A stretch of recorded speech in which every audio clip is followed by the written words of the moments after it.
Brewer fans. Welcome to the Brew Review podcast number 11, I believe. Coming at you, the Brewers are about to start a 5-game homestand with the Pirates and the Indians. Coming up starting tomorrow, or this weekend. So with me tonight is Scott Bartell.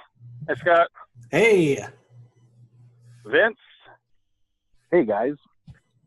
And Chad. Supposed to be on a line. I don't know if he is there or not. Guys, yeah, I talked to Chad earlier. Scott, actually, I think you texted him tonight. Did you get a response? I did not. You talked to him more recently. Right, to be honest, but I guess if anyone has seen Chad, feel free to reach out, send us an email, and but you know, Chad's a great guy. I'm sure he can handle whatever life throws at him. Yeah. Do you think he's still hungover? I know he was hungover when we taped our last episode. It's probably like a new hangover, at least. I mean, I would hope. Several days. I would hope so. Yeah. I mean, he usually only goes on a 3 to 5 day hangover if he's been in Vegas. So since you guys knew that there was a concert at Miller Park of Kenny Chesney this past week, so I'm guessing that may have. Oh, good Lord! Yeah, he's definitely not going to be tuned in soon. Right now, and this is actually I'm going to give you guys a live play-by-play quick because I know we've got plenty of time on this episode. So, yeah, for sure. Chad's Facebook page shows him grimacing, holding a pitcher of beer while sitting at a table with 2 young ladies, and that is updated as of yesterday. It says. That was last night, and then shortly before that, there was one that the drunk uncle thanked Chad in a Facebook post for his patronage. Nice. Yeah. So. Wow, that's pretty good. Drunk uncle was named as one of the 5 top dive bars in West Dallas, and Chad was thanked because of that honor. Wow, that is pretty good. I would say that's at least 10%. All Chad, just being able to get that on. Yeah, at least, yeah. So maybe some of the interns could post a photograph of Chad here grimacing, holding a pitcher of beer, and that would give our viewers in West Dallas a pretty decent explanation as to why he's not on the program this evening. I'm also wondering if he's still hungover from this past Sunday. I think there was the last ever event, I think, at the former BMO Bradley Center. Oh, yeah. Bon Jovi, I believe. Oh, yeah. Wrap that up. That's right. Okay. Well, so on today's podcast, we've got, not Chad, but we do have us, and we're going to talk about a new inductee into the Brewers Brew Review Brewers Hall of Shame. We'll go over our already inducted players that we've inducted years ago, and also we've got a new inductee, and which we'll do regularly here because there's still plenty to get to. So there's that, and then we'll answer any fan email questions we have, and then we'll have our Rapid 9 Steppin Up to Play questions, and then put those together for us tonight. Thanks. We have a lot to get to in a very short period of time. So Scott, start us off with, I guess, first of all, our Hall of Shame, the Brew Crew Hall of Fame, which started back in, I believe, 2005. And there's already several members that have been inducted. Gary Sheffield, Jose Hernandez, Franklin Stubbs, Jeffrey Hammonds, of course. I think he was the first inductee, even though he did have a bobblehead for some reason. And let's see, who am I missing? Sean Berry, I believe, was also inducted. Mm-hmm. I might be missing one. So we already have a handful of inductees, about a half dozen, and we got a new inductee coming in. Scott, tell us all about it. Well, it was really hard to find someone worthy of being in the Milwaukee Brewers Hall of Shame because we have such a storied history. But in this case, we have one perfect example of not playing baseball the Brewer way, as we know is like the Cardinal way, but better. So this would be Chucky Carr. And Chucky Carr, known infamously, just going right off of Wikipedia, but I do remember this game. We unfortunately we were in the middle of a game, and it was a 2-0 count, and Chucky decided to swing away, and he popped out to third and did basically nothing. He was given the take sign, but he blew through it anyway. And his response to Phil Garner was Chucky hacks on 2-0, and that's a famous quote in Milwaukee Brewer lore. Not one of the best ones, unfortunately. And because of that, he he got his subsequent release shortly thereafter. He was not good ever at any point, known for his speed and swagger, I guess, probably, but not particularly good in any way. In fact, it says here that in 1,700 at-bats in his storied 8-year career, he finished with a .254 batting average and a paltry .316 on-base percentage. Thankfully, not many of those at-bats were with the Milwaukee Brewers. But for not playing the game the right way, the Brewer way, we have to induct him into our Hall of Shame.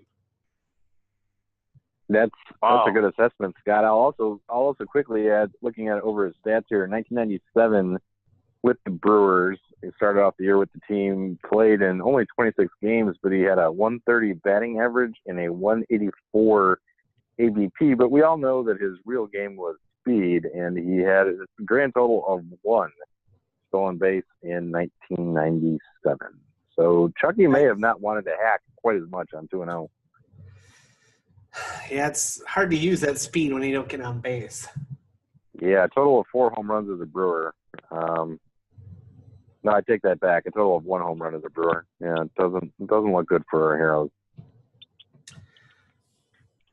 Well, it looks like his only big year, I guess, was in 96 with us, where he only had 106 at-bats. Let's see here. Looks like, yeah, he had 5 stolen bases and he was caught 4 times. So not exactly the ratio you're looking for. 6 walks and 21 strikeouts. Yikes. Wow, Yikes is right. All right, well, guy. Congratulations to Chucky Carr for being our, I believe, 6th member of the Broker Review Brewers Hall of Shame. Congratulations. You'll receive an honor certificate that's printed out on Scott's girlfriend's computer printer in the mail at some point once we figure out your address. And it'll be autographed by entire Broker Review cast besides Chad, I believe. It's too difficult. It's too difficult to get his autograph. So anyway, but if you'd like to get that, you can always take that to the drunk uncle and complete the entire. That's true. Your collection of autographs. So anyway, let's move on to our fan email question. If you guys are ready for this, we probably have time for one email. We got a bunch of them to get to. We'll save some for next week. But one email. This one comes in from Jason from Waukesha, Wisconsin. All right. Looks like it's Jason Larner. That's right, Jason Larner. Yep. Jason Larner from Waukesha, he writes, "Hey guys, love listening to your podcast from my mom's basement here in Waukesha. Anyway, here's my question for you. Since it snows the entire month of April now in the Midwest, including Milwaukee, and there's been so many weather cancellations and problems with that. What are your guys' thoughts on the possibility of Major League Baseball considering shortening the season to possibly 154 games from its current and historic 162 game season? Do you think that's a good idea, or are you guys against it fundamentally? All right, Jason. Well, thank you for the email. I appreciate your mom providing the internet for you get that email over to us. I don't know. Do you guys have any thoughts on that? Well, Jason, yeah, thanks for the email, buddy. I think that the Major League Baseball should keep the season at 162. I guess that the weather is an issue, obviously, at the beginning of the season for teams that don't have domes, but I like the length of the season. As a baseball fan, I want to see as many games as possible. It probably is a fairly selfish argument just because I love the game. I hate to see that cut short. And I think that one way you could balance that a little bit or help to solve that a little bit is it wouldn't help with the cancellations, but maybe with guys getting burned out over a longer season, you could have a bigger roster. So I could see Major League Baseball extending rosters to 27 guys maybe. Going forward, adding a couple guys to the roster to give some guys an extra day off. I think that you could also maybe even see a couple double headers scheduled. And then from a pragmatic point of view, I just don't think that owners are ever going to agree to eliminate games from the Major League Baseball schedule. I think that just from a pure revenue perspective, you wouldn't want to do that. And I think that players in the offseason would agree when they've cashed their paycheck for that extra week, which is a pretty significant amount of money. Yeah, Vince, I think you really touched on it there. Obviously, nobody wants to give up that kind of money and shorten the season because, that's dollars right there that are just going out the window if you cut the season short. The only way that I could see it, and I don't see this happening, but the only way I could see it is if they added another round of the playoffs and expanded the amount of teams that qualified for the playoffs so that there was an extra round in there. Then they could shorten the season and get the extra revenue from the playoffs. But I don't think that we don't really want this to turn into like, an NBA situation where anybody who finishes over 500 makes the playoffs. Although it's already starting to get that way, but that's mostly because we have so many teams that are tanking right now. But typically that's not the case. And so, I don't see it happening unless we extend to the playoffs another round.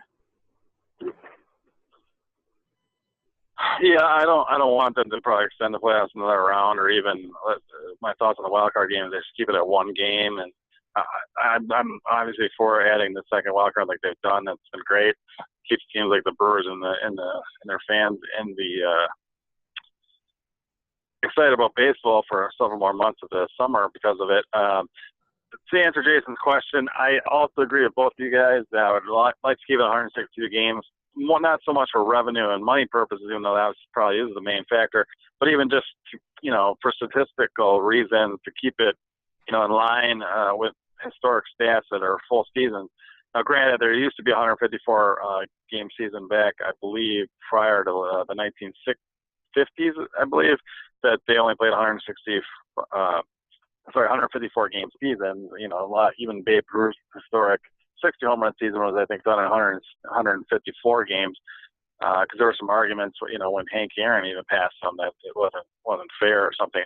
But anyway, the bottom line is I want to kept it that way, and I think the baseball can get creative and figure out how to get those games in if they do want to start the season a little bit later, possibly do less off games. I mean, I don't think Lou Gehrig and Ted Williams never needed any damn off days. So these guys are whining that they want more off days built in. I don't think it's a necessity. I mean, they're getting paid plenty of money and they're well compensated to not need off days. And maybe the teams can build in some built-in double headers, possibly even reschedule, just creatively schedule so you don't have as many games starting in the Midwest earlier in April. I mean, there's going to be ways around it. Hopefully that's the route they go, rather than, cut out the season just because of that. And I know that you guys, most other hosts on the show might not be able to say the word climate change, but there could be a factor in there being, like 3 feet of snow in Milwaukee on April 18th, but that's what's happening. So anyway, we're lucky here to have the Miller Park and not have to worry about the weather, and we get our games in here, so it's not going to affect Milwaukee as much as some other teams, even both Chicago teams. So, but one might argue, though, too, Craig, that the people in Milwaukee and their foresight built the dome because there had also been snow in other Aprils previous to the alleged climate change. Yeah, that happened like one time, I think in like 1982 or something. Besides that, no, not since then. But anyway, so hopefully that answers your question, Jason. So let's move on to our final segment of this podcast, and that would be Stepping Up to the Plate, brought to you by Vince. All right, are we ready for this, guys? We've got 9 rapid fire. By rapid fire, I mean take as much time as you need to on these questions. Oh, good. Yeah, it's got so really develop your thought process and maybe do an introduction to your thought and then a kind of a main body and then a conclusion for each one of these. So, all right, first inning, number one, and could we have what order do you want it to go? Sorry to interrupt. Oh yeah, let's go with we'll do Craig and then Scott because I really want Scott to expand on his answers for the rapid fire. Okay. So, and we'll start off with you, Craig. So let's do first inning, and then the intern can play the music. Yep, there it is. All right. Who will be in the rotation at the end of the 2018 season? Good question. Well, I will say that in September, the last week, if that's what you're talking about, we will no longer be in contention. So we'll be young guys in there. So I'll just throw out, obviously, Chase Anderson, Jimmy Nelson, Zach Davies, and I'll go with Corbin Burns and Brandon Woodruff. All right. Great one. Wow, that is it's a fairly impressive starting rotation there. I'm actually going to say that I somehow have faith, and I'm going to say that Woodruff stays in the pen, and I'm going to replace him with Junior Guerra. Nice. I know. Yeah. Got a lot of faith in him. Nice, Scotty. I like that, actually. I'm going to go Anderson, Davies, Nelson, Guerra, and a player that we acquire at the deadline because we're going to be in contention. How about that? Nice. That's a perfect answer. I like it. All right. No, perfect answer would have been actually to name the player we're acquiring. But wow. If you're going to do it at the deadline, maybe because he's pitching poorly, Strowman will be cheap. But I don't know. The Blue Jays are still playing pretty well right now, but he's also not pitching well either. I don't know. Yeah, good question. I don't know. But we'll just say player to be named from a trade that we acquire. All right. Inning number 2. Kraegers, this goes to you. Who will be the first Brewers player on the 25-man roster to be out of the organization? Current Brewers 25-man roster. To be out of the organization altogether? Yep. Not in the minor leagues, but out of the organization. Jeff Bandy. Scott? Man, it stole my answer. Now I want to come up with something better. Go ahead. Yeah, you want me to pick someone? I can pick someone Eric else. Sogard. Oh, guys, that's the two I was debating between as well. I'm gonna go with Bandy only because I feel like Craig Counsell and management have given Sogard this much of a leash in a contract that was signed early on in the offseason, so I think they're going to stick with him a little bit longer. But we'll go Jet Bandy, and I'll say the wild card is Hernan Perez, but official answer is Jet Bandy. All right. What about Drake? He could be. Oliver Drake, you're safe once again. Yeah. Yeah, Drake. You know he's going to be on the opening day roster in 2 years from now. Still. All right. Third inning. This is kind of a random question. The Brewers came to Milwaukee and started playing as the Milwaukee Brewers from the Seattle Pilots in 1970. Next year in 2019 will be the 50th anniversary of the team in Milwaukee. Will the Brewers change their logo before 2019? I'll say no. I'm going to say yes, but they're not going to change it by much. It's just going to be like a little tweak or something like that. Like, I don't know, like they'll leave the wheat, but they'll change like the font of the M or something like that. I don't know. But yeah, I'll say there's a slight change. Okay, all right. And I guess I should have clarified, will they change their uniforms? I mean, will it be like a drastic wholesale change? Because technically they tweaked their logo this year, but yeah. I'm gonna say yes, and the reason being, it's like the Brewers have used this logo, which some of us still think of as new. When we started working at the stadium back in 2001, it was a year old, and it has now been a Brewers uniform longer than the M and the B, the fabled M and the B. So it's kind of interesting. I'm gonna go yes, coinciding with the Brewers marketing department's kind of gimmicky approach to things and saying that yes, for the 50th anniversary, they will change something. Well, if this is up to the Milwaukee Brewers marketing department, I don't have much faith in them. And they'll probably come up with something like a slogan, too, like Milwaukee Brewers, 50 years of futility. or still building you up, Buttercup. That would be a good That'd be an slogan. awesome one. If it was up to them, we would change our uniforms as often as the Oregon Ducks. All right, fourth inning. What person who wore a Brewers uniform will next be in the Baseball Hall of Fame in Cooperstown, New York? Craig. You repeat the question? Yeah, the background. Trevor Hoffman will be inducted in the Hall of Fame in July. He was elected in this past class. He wore a Brewers uniform for 2 seasons in 2009 and 10. Who will be the next person who wore a Brewers uniform that will be inducted into the Hall of Fame after Trevor Hoffman?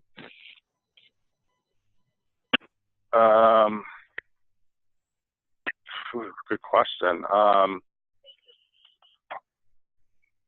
Why would you pay the big bucks? I'll say Tristan Lutz. Oh, man.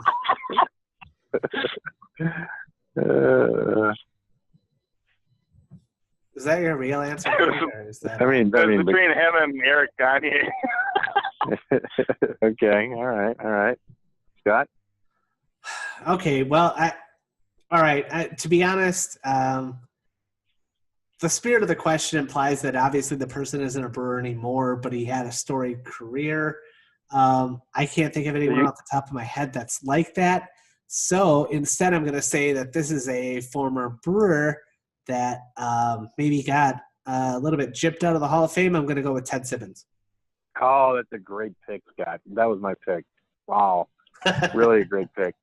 Okay, fine. Since you said that, I'll say that out of the interest of diversity, I'm going to go with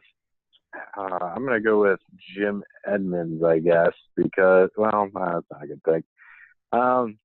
Yeah, Ted Simmons is my pick too, actually. So good pick. Yeah, I think Tristan Lutz is a good pick, but whatever. Ted Simmons had a very storied career. A guy could hit. He was a catcher who played on several championship caliber teams. So I like Simmons a lot, and his numbers are better than some catchers that made the Hall, including Gary Carter. So I like that pick, Scott. All right. The other guy who should get some honorable mention of that is Dave Parker. Yeah, absolutely. 1990 Milwaukee Brewer. Yeah. And if we're not counting steroids, then Gary Sheffield, but that's neither here nor there. Okay. You know who's not he's not Hall of Fame caliber, but he's pretty good. Kevin Seitzer. Yeah, he was good. I like him. Yeah, that's true. All right. Number 5. It's April. What time are we taping this? I'm in Washington, D.C. It's 9:59 p.m. my time. Where is Mark Antoniak right now, this very second? What's he doing? Private detective, Mark Antoniak. I'd say he is driving a truck on Highway 66 in just east of Oklahoma City, I guess. All right. Oklahoma City, Oklahoma is Craig's guess. Scott? And he still stopped at a truck stop to get beef jerky. Fair enough. That's actually a good pick. I would say standing outside of a Greasy Spoon diner after a full meal of bacon, mostly bacon anyway, smoking a post-meal grit before settling up the bill. And he pays in cash, obviously. Yeah. Good pick, Scott. Yeah, that's a good one. I am going to go with he's pissed after trying to fry a steak in a pan and ruining the meat at his apartment, his one-bedroom apartment on Forest Home Avenue. And he's walking around the neighborhood in a pink shirt, strutting and angry. That's my pick. Oh, that sounds phenomenal. Probably the most accurate. Yeah, we'll see. Mark's a man who can do pretty much anything. So, all right. Hey, I know this is the Rapid 9, but I just want to throw out there that potential Brewer honorable mentions, former Brewers that could be on there. Gary Sheffield, Livan Hernandez, and El Caballo Carlos Lee, who may very well have been one of the people who helped us lose our locker room passes. He's also the only Brewer in Brewer Review history that has refused to have us interview him. Well, he that's refused for today, that day. Like, I think he would have been, like, after a good game, I think he would have been ready. But I just think he just wasn't mentally there. He was upset, too, because Scott was such an expert in Japanese baseball, but he had done nothing but research baseball in Panama or didn't speak Spanish. Yeah. And also, Chad said something inappropriate, like, after he saw El Caballo with all his towel on, said something like, I don't really think that El Caballo is a very good nickname for him or something. I think he took offense to that. Oh, yeah, man. that could have been. Yeah, that could have been. Oh, boy, what question are we on? We only have 5 minutes left. Oh, boy. All right, all let's right. go wrap it. Wrap it up. Sixth inning. When does Keston Hiura make his Brewers debut? Well, that's a great question, and I think it all really boils down to a number of factors. I'm going to go with 5 factors here. Number one, oh, just kidding. Scott, we don't have time. I think he's going to get a September call because I think his bat's ready. He'll just pitch it. Great job, Craig. Scott, what do you think?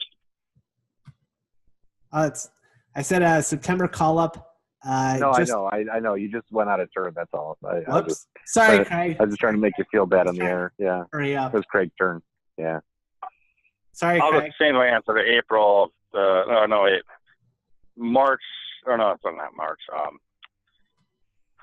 June 15th of 2020.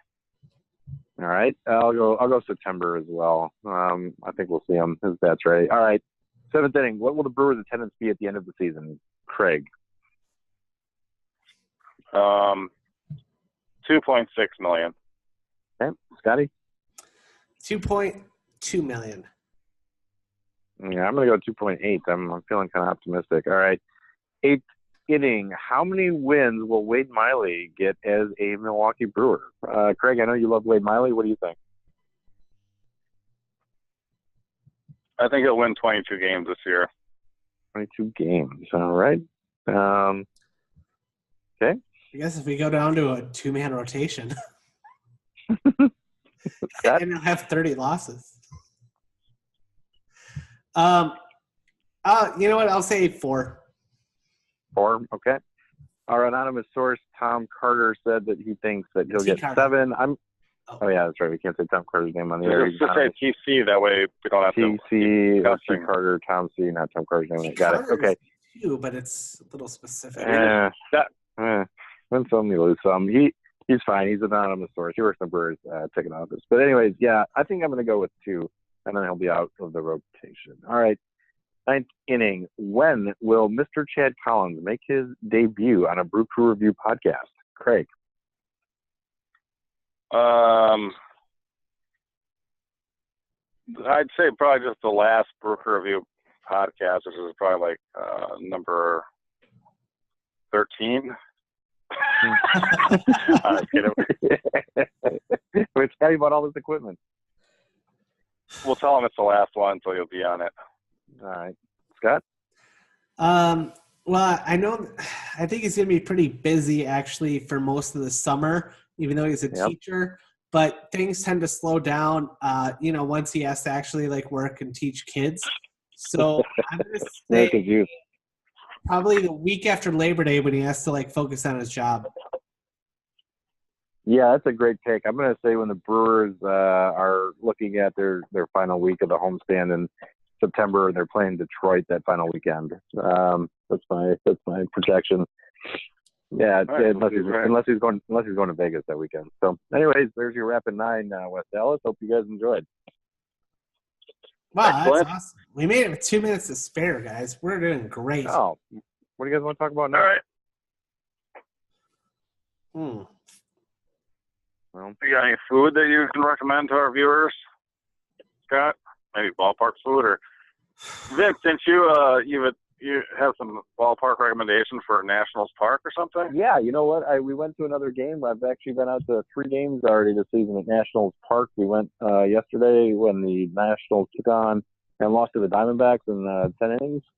And I tried a Ben's chili dog, which was delicious. And Lauren tried the Buffalo chicken ranch fries, and they were very good. And you get a ton of fries out here. Crazy. We thought they would be kind of a small order, and they were huge. They were mammoth. So 2 of us couldn't even finish 1 order worth. I try to eat Oh, all by of the my way, meals congratulations to the. batting helmet, but like a little cup with the French fries or whatever it is, or ice cream. But I've started like actually having all of my meals out of a full size batting helmet. So I don't know. How's your girlfriend? I How's your also actually girlfriend had my feel about first ever that, John? Nathan's hot dog about 2 weeks ago, and I was very impressed. It destroyed Oscar Mayer, so it was a little. How does your girlfriend feel about your cutlery and your plates, Scott? Your dining collections. She's more concerned with the lack thereof of cutlery, I think. Mm-hmm. But yeah, this was a great your full-size episode. batting helmet fits really nicely awesome. in the dishwasher. So Makes a lot of sense, though. Hey, thanks everybody for watching or listening. Whoops. Yeah, thanks for listening, guys. If you're watching, you're just staring at a still picture, but that's fine. Thanks for doing that as well. And thanks all the interns for coming out tonight and done a great show here. This has been fun. Absolutely. All right, thanks. So, go Brewers! Stay classy, everybody. Stay classy, World Wide Web.